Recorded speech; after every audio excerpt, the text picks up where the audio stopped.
ఆ చాటింగ్ లో ఏమైనా వల్గర్ చాటింగ్ జరిగిందా? వల్గర్ ఏం లేదు, చాలా క్లియర్ ఉందా? క్లియరే. సో ఇప్పుడు ఆ చాటింగ్ లో ఎక్కడ ఏం లేదు.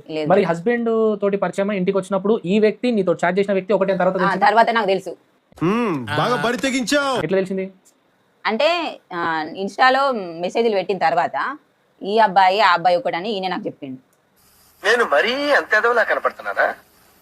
ఓ మాదిరిగా కూడా కనపడలేదా? మీ వెనక ఆస్తులు లేవు, మీ దగ్గర నుంచి ఏమో దోచుకోవాలన్న ఆలోచన లేదు. మరి ఏం ఆలోచన లేకుండా ఇంత దారుణమైన కేసు ఎందుకు పెడతారు? అంత పెద్ద కేసు ఎందుకు పెడతారు? అదే కదా అన్న అర్థం అయితలేదు మాకు. ఎవరెరి పప్పులో ఒక్కసారి గుర్తు తెచ్చుకో. ఇట్లా మనకి ఇట్లా ఒక నంబర్ 2 నంబర్లకి వెళ్ళి మాకు ఫోన్ చేసి ఇట్లా వల్గర్గా మమ్మల్ని బాగా సతాయిస్తాను, బాగా తిడుతున్నాను, మా వైఫ్ని నన్ను ఏం చేయను అర్థమవుతుంది అంటే ఆ నంబర్ చెప్పంటే నంబర్ వాళ్ళకి 2 మెసేజ్ చేసిన. ఆ నంబర్లో నన్ను మమ్మల్ని 2 బ్లాక్ చేయమంటే మేము బ్లాక్ చేసేసిన. ఎందుకు రావు ఇలాంటి ఐడియాలు అని చెప్పేసి మా తమ్ముడు కూడా కాల్ కట్ చేసిన. కట్ చేసిన వాళ్ళకి మేము మార్నింగ్ ఏం చేస్తామంటే ఇంట్లో మా మిస్సెస్ ఏడ్చుకుంటుండే మీ ఫోన్ లో మీ భార్య ఇంకొకరితో గదిలో ఉన్నప్పుడు నగ్నంగా వీడియోస్ ఉన్నాయి అని చాలా స్పష్టంగా సిఐ గారు చెప్తున్నారు.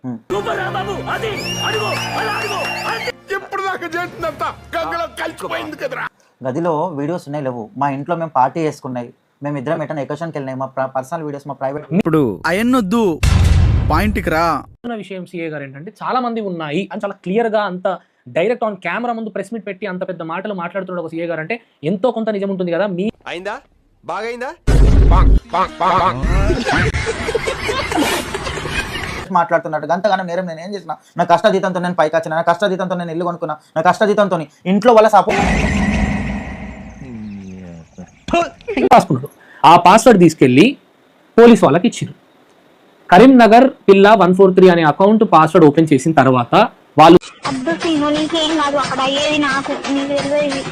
ఎక్కడ కూడా అలా వల్గర్ చాటింగ్స్ లేవండి. వల్గర్ చాటింగ్స్ లేవు. ఏ అబ్బాయితో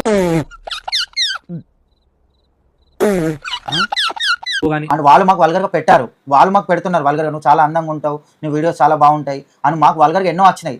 కొన్ని నేనేం పాపం చేశాను నాకే ఇన్ని కష్టాలు వచ్చాయి చెప్పడానికి కూడా కొన్ని ఉన్నాయి, కానీ ఉన్నాయి ఎవరి పాపం వానికి, మనకు వాళ్ళ ఎవరితో సంబంధం లేదని చెప్పేసి నేను ఆమెను ఎంకరేజ్ చేసిన. బయటకు పోయినాయి ఎక్స్కర్షన్ అటు ఇటు పోయినాయి పిల్లలు మా ఈ ఫొటోస్ అవి షేర్ చేసేదాన్ని నేను. కానీ దాంట్లో ఇట్లా పెట్టిరు మొత్తం ఏ యూజ్ చేసి ఇష్టం వచ్చినట్టు పెట్టిరు. నాకు లేని బట్టలు కూడా క్రియేట్ చేసి పెట్టారు. ఒక వీడియో మొన్న చూస్తే కళ్ళ పొంట నీళ్ళు గారిని ఎవరికి చెప్పుకోలేకపోయినా ఏ వీడియో ఏరా బుల్లబాయ్ తెగ ఫీల్ అవుతున్నావు. అడల్ట్ వీడియో డౌన్లోడ్ చేసి వాళ్ళు ఇద్దరు ఫోటోస్ పెట్టి అందులో ఒక బెడ్రూమ్ క్రియేట్ చేసి ఒక బెడ్ క్రియేట్ చేసి అందులో నేను వీడియో చేసినట, అందులో మా వైఫ్ అట ఇంకోళ్ళు ఉండగానే వీడియో తీసినట. ఇక్కడ ఎవడు కానీ పెట్టిండు ఈ పల్లెటూరులో ఏ గురించి ఎవరు చాలా సెకలు ఉన్నారు నీలో ఇట్లా సంగతి ఇట్లా వస్తానే డాడీ వచ్చినాక జైలు నుంచి వచ్చినాక ఇట్లా ఏ అయితే ఎడిట్ చేసిన డాడీ ఏ అయితే ఈ ఫోటోలు పెడతాను, మమ్మీకి ఆ శారీ లేదు, అట్లాంటి శారీలో మమ్మీ ఉంటుంది అని చెప్పేసి మా బాబు ఒక్కొక్కటి చెప్పిన కొద్ది మా కళ్ళ పొంట నీళ్ళు కాడుతున్నాయి. వాడుతున్నాడు రా, బాగా వాడుతున్నాడు, నీకు తెలియటంలా పిచ్చేదో వల్ల. అది పర్సనల్ విషయం అంటే కానీ 100 మంది కాకపోవచ్చు. ఇప్పుడు ఆడిదాన్ని తీసుకొచ్చి రోడ్డు మీద పెట్టచ్చు, దానికి నాకు లింకే ఉన్నప్పుడు మరి వాళ్ళని కూడా పెట్టాలి కదా రోడ్డు. ఏదో తేడాగా ఉందేంటి?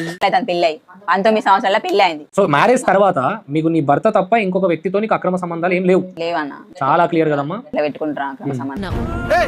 ఏంటి ఇలా మాట్లాడుతున్నావు?